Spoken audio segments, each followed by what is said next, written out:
the United States Department of State has approved the sale of training and technical support for F-16 fighter jets to Ukraine, along with related equipment totaling $310.5 million.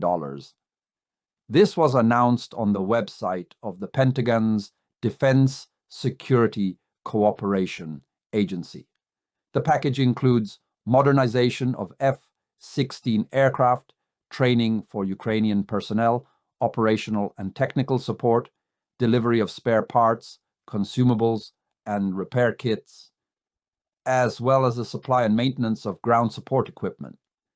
It also covers assistance with both classified and unclassified software operations, the transfer of technical documentation, publications, and reference materials, as well as engineering studies, technical inspections, and logistical support provided by both the United States government and private contractors. The State Department emphasized that this initiative supports United States foreign policy and national security objectives. It is aimed at strengthening Ukraine's defense capabilities, with the United States viewing Ukraine as a key partner and a force for political stability and economic progress in Europe. According to the DSCA, this support will enhance Ukraine's ability to counter current and potential threats, ensure high-quality pilot training, and improve interoperability between the Ukrainian Air Force and the United States Air Force through integration into a unified training and support system.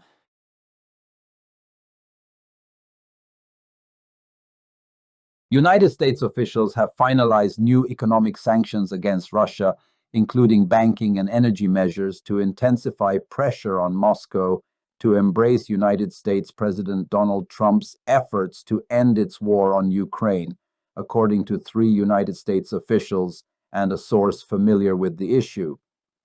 The targets include state-owned Russian energy giant Gazprom and major entities involved in the natural resources and banking sectors, said an administration official who, like the other sources, requested anonymity to discuss the issue.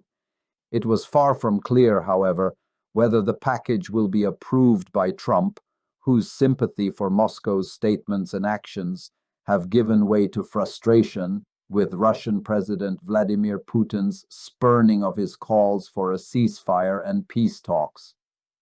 The United States National Security Council is trying to coordinate some set of more punitive actions against Russia, said the source familiar with the issue. This will have to be signed off by Trump.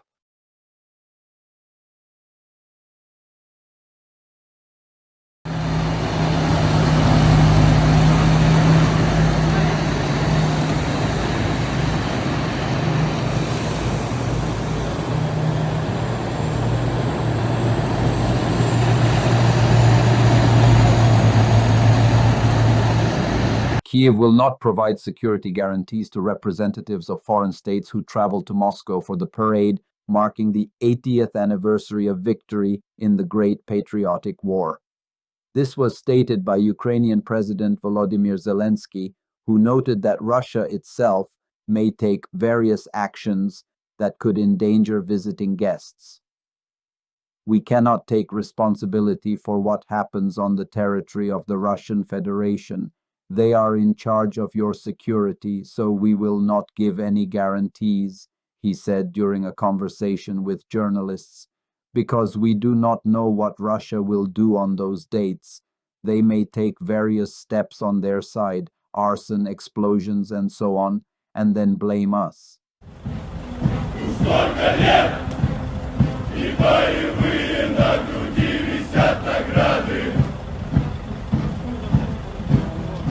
Первый тост, занятий